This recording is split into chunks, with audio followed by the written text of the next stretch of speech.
नमस्कार दोस्तों, मैं हूं आपका दोस्त आपका होस्ट आर के और आप देख रहे हैं आर के ट्रेडिंग। तो दोस्तों चलते हैं कुछ इंडेक्स एनालिसिस को करेंगे। 4 इंडेक्स को देखेंगे, फार्मा, मेटल, आईटी और साथ ही बैंकिंग इंडेक्स को देखेंगे। उसके हिसाब से मार्केट में क्या चल सकता है, कहाँ पे मार्केट मूवमेंट करेगा, किधर भागने का चांस है, ये सब देखेंगे चार्ट के हिसाब से। ठीक है, पसंद है तो ज़रूर भी बताइएगा मुझे, और कोई फीडबैक हो तो आपका स्वागत है। तो चलिए शुरुआत करता हूँ 4 इंडेक्स एनालिसिस में। सबसे पहले हम लोग यहाँ फार्मा इंडेक्स को लगाएंगे, उसके हिसाब से मार्केट को समझेंगे। जैसा कि मैं बार बार आप लोगों को बताता हूँ कि किस तरह से आपको चीज़ों को देखना है इंडेक्स पर, है ना। कि इंडेक्स अगर मैक्सिमम वन साइड या दूसरे तरफ का डायरेक्शन देता है तो वो कहीं ना कहीं पहले इंडेक्स पर आ जाता है अगर मार्केट में। तो देखिए अभी पहले हम लोग इसको फार्मा से स्टार्ट करते हैं कि फार्मा के इंडेक्स क्या बता रहा है। देखिए फार्मा के इंडेक्स थोड़ा सा प्रॉफिट बुकिंग की तरफ इशारा कर रहा है, तो इसको हम लोग नोट करेंगे। कैसे कैसे नोट करेंगे अभी देखेंगे। यहाँ पर हम लोग फार्मा का इंडेक्स थोड़ा प्रॉफिट बुकिंग का इशारा कर रहा है और कहीं ना कहीं ये बोल रहा है कि कहीं एक टॉप लगने के जैसा पे यहाँ पे दिखा रहा है। एक एरिया बना लिया है 17,800 के आसपास का, उसके ऊपर जाने के बाद ही फार्मा में अच्छा मूवमेंट बनेगा। अदरवाइज अभी ये थोड़ा सा नीचे आ सकता है, 17,200 17,100 के आसपास आ सकता है। अगर ये 17,400 के नीचे सस्टेन करता है तो यहाँ पे हम प्रॉफिट बुकिंग को आते हुए देख रहे हैं कि 2 दिनों से अपसाइड के बाद ये एक प्रॉफिट बुकिंग लगा रहा है, ये एक बेरिश मोड में है। तो यहाँ पर हम लोग इस तरह से नोट करेंगे। मैं बार बार ये तरीका आपको दिखाता हूँ। तो हमने यहाँ पे नोट कर लिया कि हमारा जो फार्मा है ये एक प्रॉफिट बुकिंग जोन में है। क्या है? Profit booking. यानी अब प्रॉफिट बुकिंग है यानी नीचे से ऊपर की तरफ गया, यानी कि सेल साइड में है। ये क्या मोड में है? Sell side. तो पहला नंबर हो गया कि फार्मा में प्रॉफिट बुकिंग है और हो सकता है ये सेल साइड में जाने के चांस बना सकता है। सेकेंड बढ़ेंगे हम लोग, सेकेंड आईटी की तरफ चलेंगे। आईटी के साइड में निफ्टी आईटी, है ना। चलिए निफ्टी आईटी की बात करते हैं। आईटी वाला सेक्टर क्या बता रहा है? देखिए आईटी वाला सेक्टर एक साइडवेज जोन में है। डेली के चार्ट पर अगर आप देख रहे हैं आईटी को, तो थोड़ा सा ये आपको साइडवेज एरिया में फंसा हुआ नजर आ रहा है। आप देख रहे हैं बिल्कुल एक रेंज में फंसा है। पूरा रेंज रह रहा है 8 से 9 दिनों तक। आप देखिए एक रेंज में फंसा है। अब ये रेंज का नीचे वाला सिरा आपको नज़र पे रखना है। नज़र नीचे वाले पर फोकस रखेंगे तो आपको एक पता चल जाएगा, एक आइडिया चल जाएगा कि एक्चुअली आईटी में ये एरिया जो 36,000 वाला लेवल है, वेरी वेरी इंपॉर्टेंट लेवल। अगर ये 36,000 के नीचे आ जाता है, क्योंकि 36,000 ही पहले इसका रेजिस्टेंस होता था, आप यहाँ पे देखें, इसलिए अभी वो उसका सपोर्ट बना रहा है। लो लगाया था लास्ट टाइम इसने 36,354 का, तो हो सकता है एक बार ये 36,000 के आसपास आ जाए आईटी में।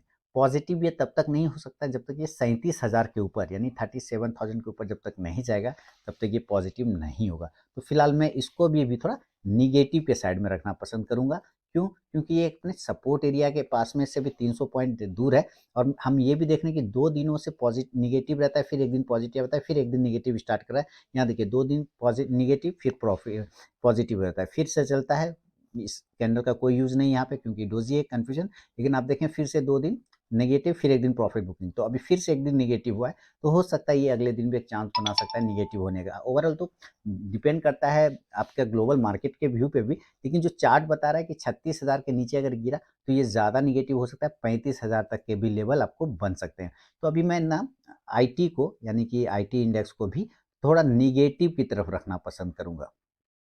निगेटिव, है ना। यानी कि अभी इसको भी, अब चूंकि सेल साइड है ऊपर फार्मा वाला, तो ये भी निगेटिव रहेगा और ये भी हमारा भी निगेटिव साइड है। अब तीसरा इंडेक्स हम मेटल को लेते हैं और मेटल पे देखते हैं कि हमारे क्या सिनेरियो बन रहे हैं। देखिए एक मोटा मोटी ना मार्केट का डायरेक्शन पता करने का बहुत ही सिंपल सा तरीका है, कई बार काम करता है, इसलिए आपको ये ध्यान रखना चाहिए ये सब इंडेक्स पर। निफ्टी मेटल, अब देखिए निफ्टी मेटल ये थोड़ा मुझे पॉजिटिव नजर आ रहा है। कैसे पॉजिटिव नजर आ रहा है ये देखते हैं। क्यों? क्योंकि आप इसके कैंडल को ध्यान दीजिए। आप लास्ट टाइम का कैंडल को देखेंगे तो ये नीचे आया जरूर, लेकिन नीचे से तेज रिकवरी भी किया है ना। नीचे आया जरूर लेकिन नीचे से इसने तेज रिकवरी भी अपने आप को किया है। इस वजह से हम ये कहते हैं या कह सकते हैं कि 7,500 जो इम्पोर्टेंट लेवल है वो अच्छा सपोर्ट है। और नीचे से इस कैंडल ने ऊपर की तरफ विक्स को बनाया है, माने ऊपर की तरफ बॉडी को खींचा है। इसका मतलब यहाँ पर से एक रिजेक्शन पॉइंट बन रहा है 7600 के आसपास से। तो लो लगाया है। लास्ट टाइम का अगर लो देखें हम तो 623 का लो लगा, 7626 का लो लगा है और क्लोज करता है 7719 पर, यानी कि लगभग 100 पॉइंट ऊपर जाके क्लोज कर रहा है।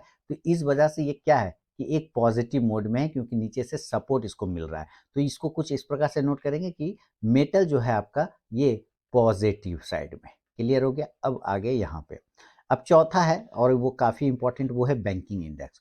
तो चलते हैं जरा हम लोग बैंकिंग इंडेक्स को देखते हैं कि बैंकिंग इंडेक्स क्या कर रहा है, निफ्टी बैंक जिसको आप लोग बोलते हैं। तो चलिए हम लोग निफ्टी बैंक पर देखते हैं। निफ्टी बैंक ये आ गया, या बैंक निफ्टी है ना, निफ्टी बैंक ये देखिए। अब जैसे ही आप ये देख रहे हैं कि निफ्टी बैंक, तो ये क्या बता रहा है निफ्टी बैंक, ये भी नीचे से सपोर्ट ऊपर की तरफ खींचा, वीकनेस इसमें भी ऊपर से था नीचे की तरफ, लेकिन नीचे से लास्ट टाइम में इसने ऊपर की तरफ खींचा है इसका, और लास्ट में अपने इंपॉर्टेंट सपोर्ट लेवल जो कि 44,000 का होता है उसके आसपास आया था, 44,500 के आसपास का इसने लो लगाया था, 44,429 का।